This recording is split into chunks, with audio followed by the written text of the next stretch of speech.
Good morning. It's a nice introduction. First of all, let me tell you about myself. I'm a son of a farmer coming from Manjuri village, and it's a very long story how my journey started. To start with, I stayed in a proper village. It's a Gram Panchayat, and my father was a normal farmer. I lived in a farming community. 80s, half of the time we have no electricity in my village, and as I grew, it was just your water, wind, farms, and nothing else actually, to be honest. And we had no clue. It was just a normal farming community. I went to a school nearby, and I used to come back home from KG to 4th standard. And then I went to a military school. My parents asked me to, when they tried to put me to a military school boarding. And sometimes I used to come back for the holidays in the Diwali and summers. One day it just happened, I happened to see a race on the television. We used to have a black and white television those days, the Crown TV with the shutters and all. And there was a program once or every Saturday where the sport used to be shown on the television. And I used to die to see that program because I used to play a lot of sports in the school also. So I make sure I saw that program every time because we had only one television in the house. And in that television, one day on Saturday, I saw a world championship rally happening. The cars jumping, going sideways, the Subarus, the Evos and all. And it really fascinated me. That was my first introduction to speed. Staying in a farm, staying in a Gram Panchayat village, it's on the Solapur road. That was a young boy of 12 years or 11 years old, and he got fascinated. I got fascinated with this one. I said, wow, these things happen and how these people can do like this. I said, I should be doing this. And after that day, we had a bullock cart. I used to try to run the bull sideways. Of course, the bull never went sideways. Then I tried to ride my bicycle, my tractor, and I started doing everything very, very fast. Everything in the house. If somebody has to go to the flour mill or get the ironing clothes, I will go on a cycle because the speed was the thing which really, really thrilled me.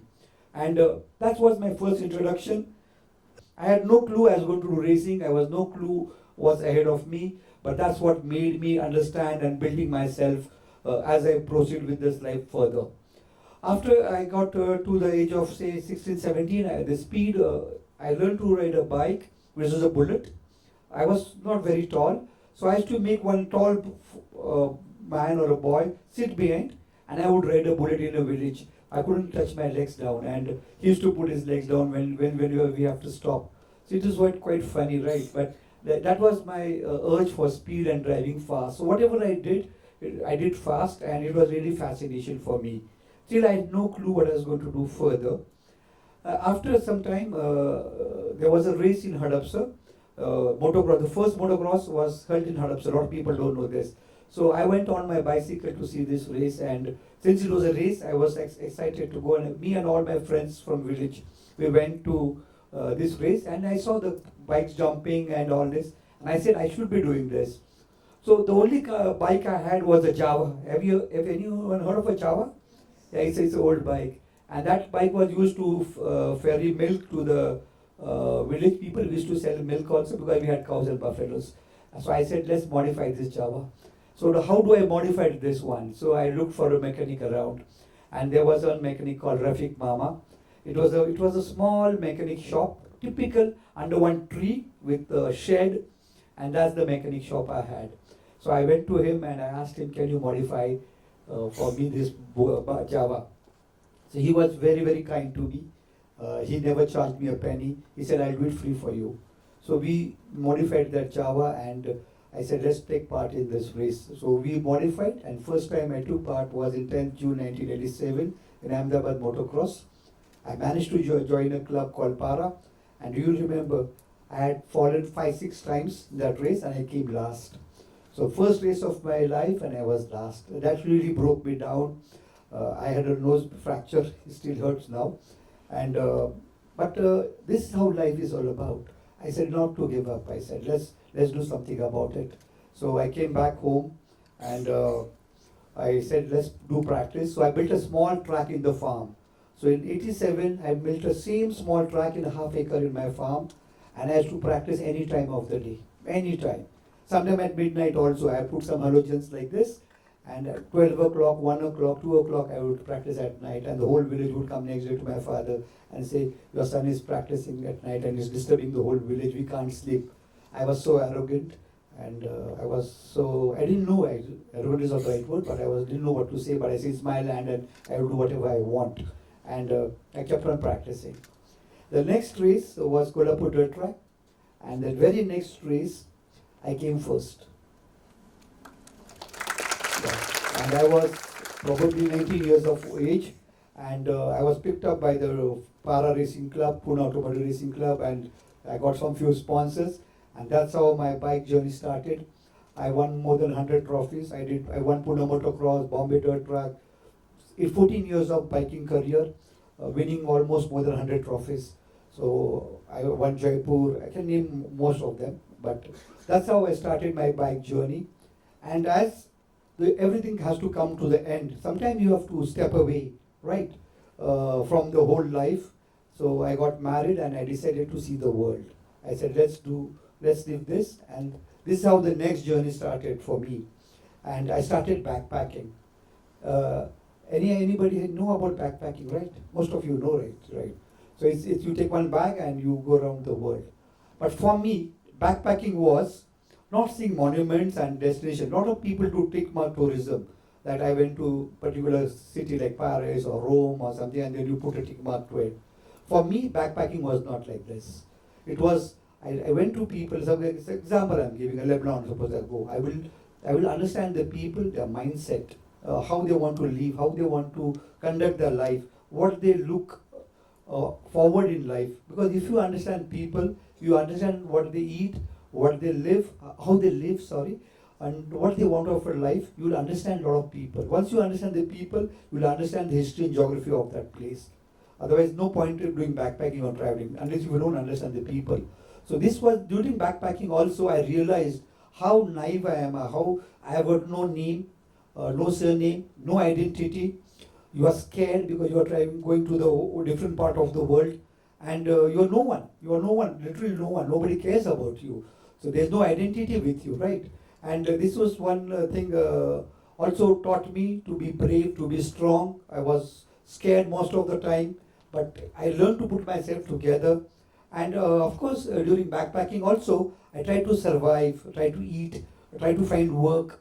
I just tell you an incident. Suppose I go to a YHA. Some example, I stayed in a YHA in Australia, say in Sydney.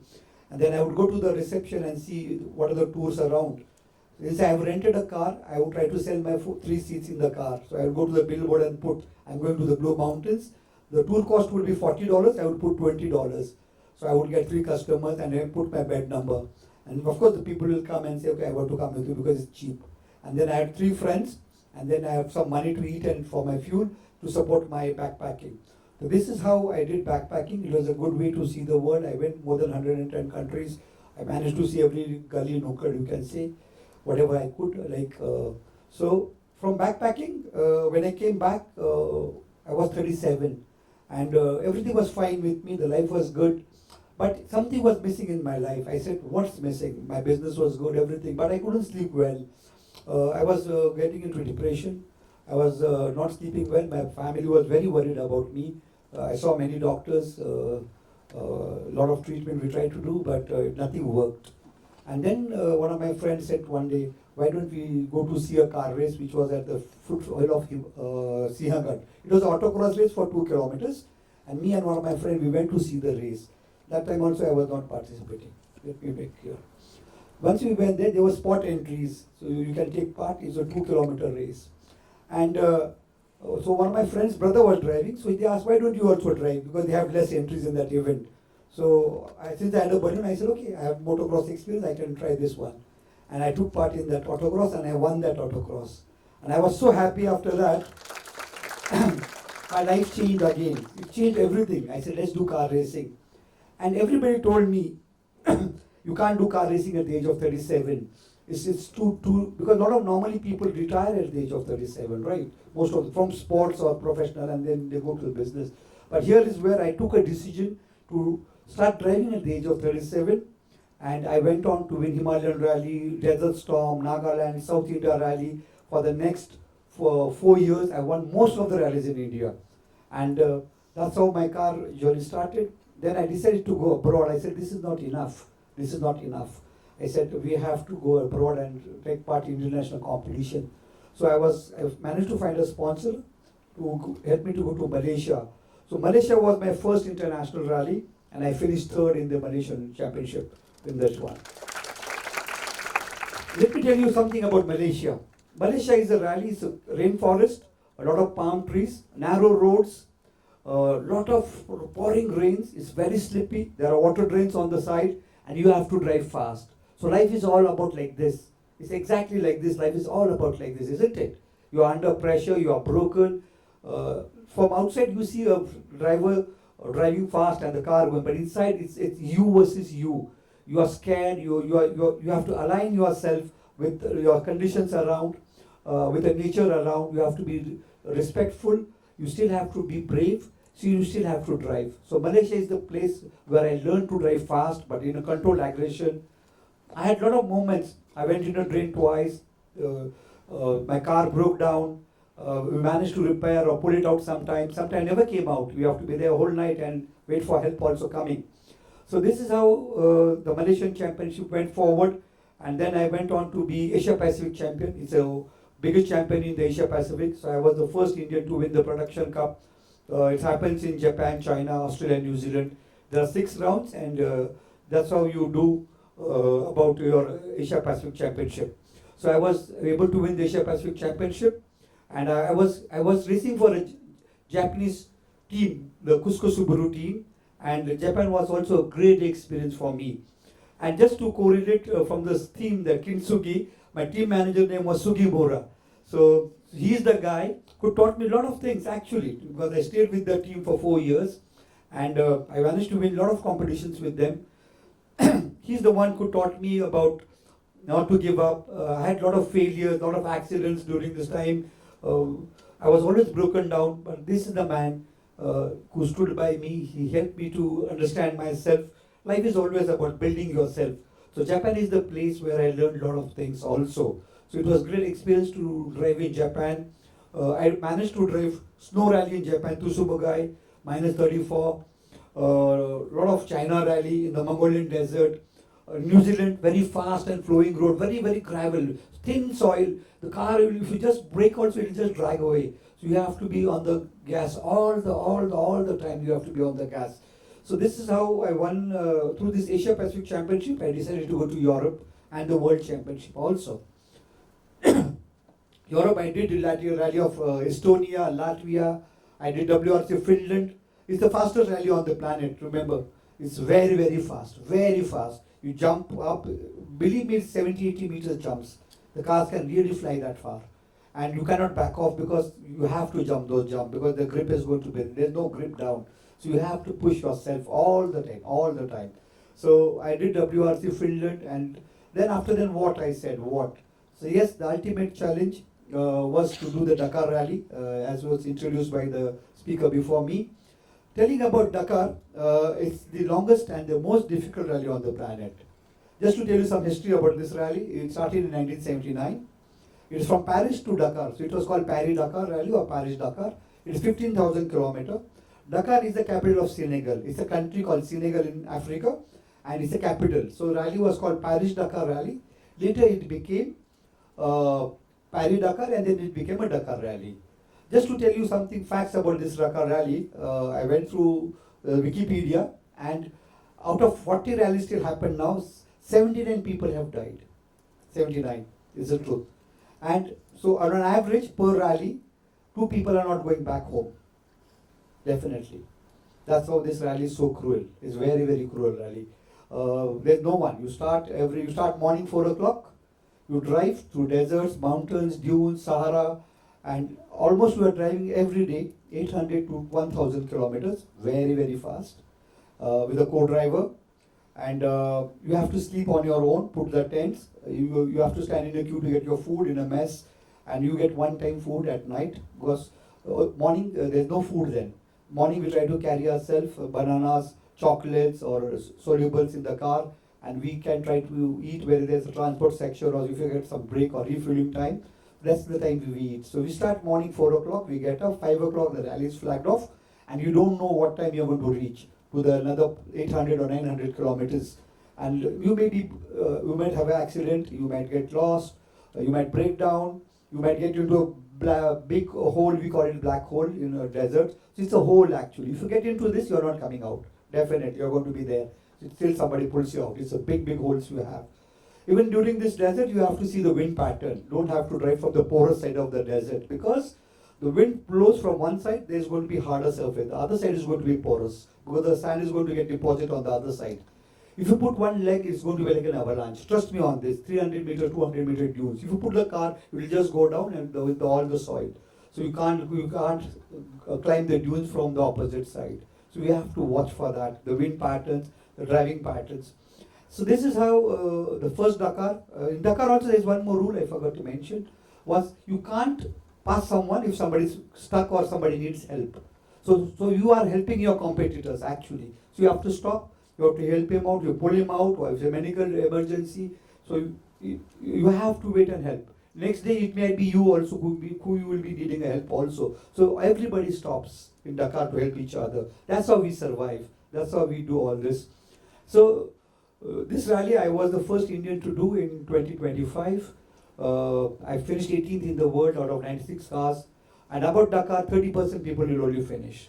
Dakar rally consists of trucks, bikes, buggies, SUVs, everything. So it was a great honor for me. But during Dakar, I was broken down many times. I said, why am I here? I was so tired. I was disillusioned. I lost myself. But this is all this life is all about. You break down many times. You put yourself back together, gather all that courage. Next day you come stronger again and again for another 15 days. So this is all about life is all about. And this is what I think this is what we call, let's say, your king Kintsugi.